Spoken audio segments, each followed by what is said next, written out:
Hello বন্ধুরা, শুভ সকাল। এখন হচ্ছে 7টা বাজে প্রায়।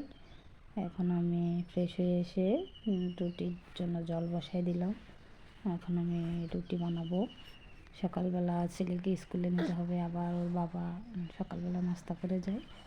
তো সকালবেলা আসলে একটা সব মিলে একটা চাপের মধ্যে থাকি।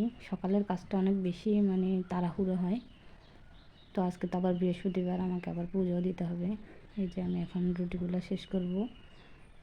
রুটি বানাবো। ওর বাবার জন্য হচ্ছে তেল ছাড়া রুটি, ওই যে ছেলের জন্য আবার আমি তেল নিছি। ওর জন্য হচ্ছে পরোটা। সে আবার পরোটা ছাড়া খাবে না। এই হলো আমার জ্বালা।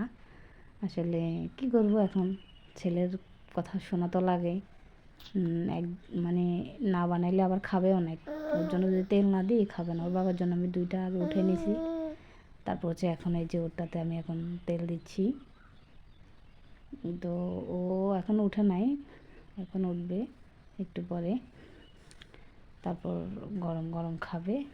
তো আমার রুটি প্রায় হয়ে গেছে। এখন ওর বাবাকে নাস্তা দিব। আমাদের গরিবের খাবার আর কি, যা হয় চা রুটি।